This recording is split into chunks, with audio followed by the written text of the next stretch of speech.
என் இனிய நண்பர்களே, தோழர்களே, உங்கள் பாஸ்தருடைய பாதை ராஜா பேசுகிறேன். சில நேரங்களில் சில விஷயங்களை சந்தோஷமாக பகிர்ந்து கொள்ள வேண்டியது. சில நேரங்களில் சில விஷயங்களை வருத்தத்தோடு பகிர்ந்து கொள்ள வேண்டியது இருக்கிறது. இயற்கை மனிதனை கொண்டு செல்வது நியாயம்தான். பிரயோஜனமான சில மனிதர்களை கொண்டு செல்வது என்பது கஷ்டம். என் நண்பன், அது மட்டுமல்ல, சிறந்த கலைஞன், சிறந்த மனிதாபிமானி, இன்று வரையிலும் அவன் வீட்டுக்கு சென்று பசியாரி வராதவர்கள் யாரும் கிடையாது.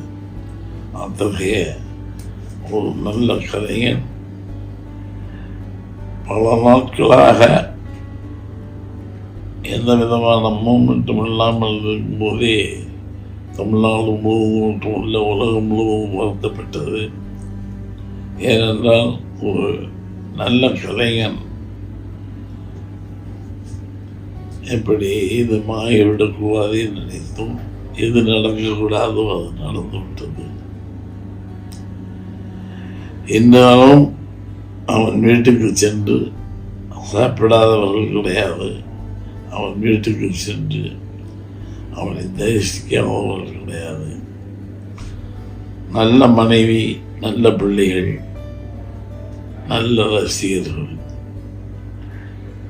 இவ்வளவு சீக்கிரமாக அவரை கடவுள் அழைத்துக் கொள்வார் நினைத்துக் கொள்ள பார்க்க முடியவில்லை.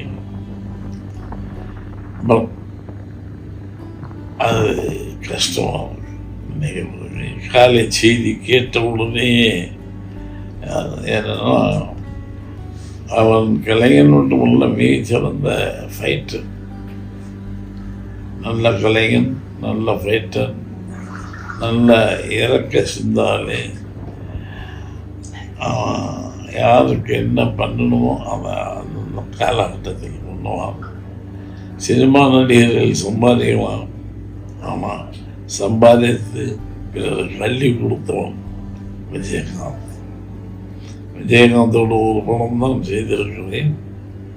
ஆனால் அந்த ஒரு படத்தில் என் அனுபவம் வித்தியாசமானது. விஜயகாந்தோடைய படம், ஆனால் அவரோடு நடித்து அவரோடு பழகி பார்த்தவர்களுக்கு தான் தெரியும் அவன் எவ்வளவு பெரிய மனிதன் என்று. அத்தகைய மனிதன் மறைவு என்பது தமிழகத்திற்கு மட்டுமல்ல, உலக தமிழர்களுக்கு அத்தனை பேருக்கும் ஒரு பெரிய இழப்பு.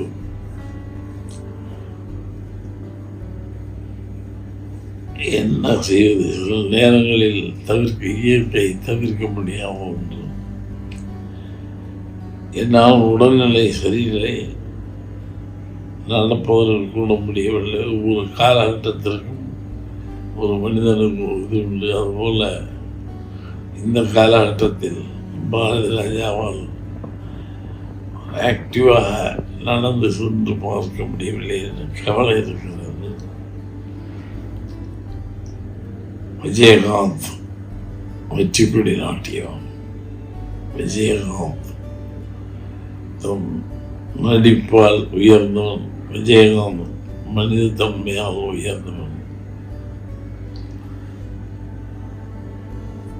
அவருடைய ஆத்மா சாந்தி அடைய, அவர் குடும்பம் ஆத்மா சாந்தி அடைய நான் என்னுடைய வருத்தங்களை எல்லாம் தெரிவித்துக் கொள்கிறேன். அவருடைய ரசிகர்களுக்கு நான் கூறுவதெல்லாம், நீங்கள் எதையும் செய்ய வேண்டாம். விஜயகாந்த் மனிதர்களுக்காக என்ன செய்தாலும் அதை செய்தாலே போகும். நீங்கள் அவருக்கு கொடுக்கின்ற ஆத்மாவாகும். அவர் ஆத்மா சாந்தி அடைய நான் கடவுளை பிரார்த்திக்கிறேன்.